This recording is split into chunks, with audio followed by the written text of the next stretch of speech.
G'day viewers. In this segment I'm going to tell you how the rest of the lectures in this course are organised. But first, congratulations are in order. You've now learned about the key concepts of protocols and layering which you use to structure networks. So that means that you can read diagrams like this and understand, for instance, that here are two hosts that are using wireless connectivity to talk to one another. And you've also seen how the internet protocols are organised in frameworks such as this internet reference model.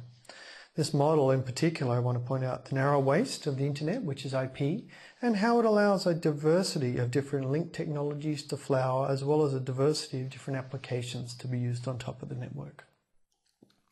Well, in the rest of the course, we're going to use this reference model that's shown below.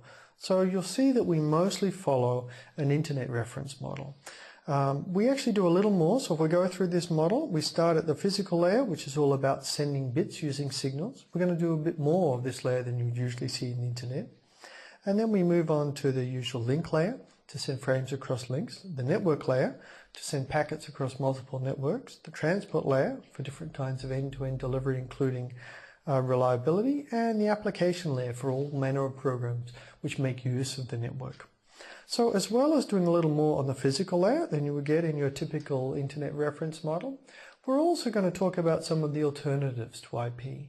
So I won't always be very internet specific. Sometimes I'll show you other ways of doing things, which may or may not be popular in practice. The idea is here to give you a good sense of how networks, not only how the internet is used, but how networks can be designed, as might be valuable to know in the future. Our progression of lectures is going to work through these layers really from the bottom up. So we'll start here at the physical layer, and you'll learn about wires and fiber and wireless. Then we'll move on to the link layer, where you'll learn about protocols such as Ethernet and 802.11, which are used to connect all manner of hosts. At the network layer, we'll learn about IP is really the main example, as well as technologies like NAT and routing in the internet with protocols such as BGP.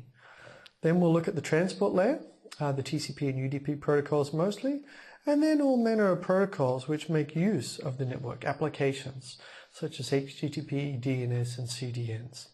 After that, we'll follow up with a little more detail on some subjects which span multiple layers. And I'm thinking in particular of quality of service and security.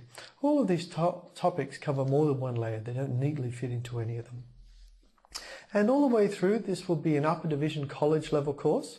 So there's definitely a lot of material. This is the sort of course that you can be proud of accomplishing.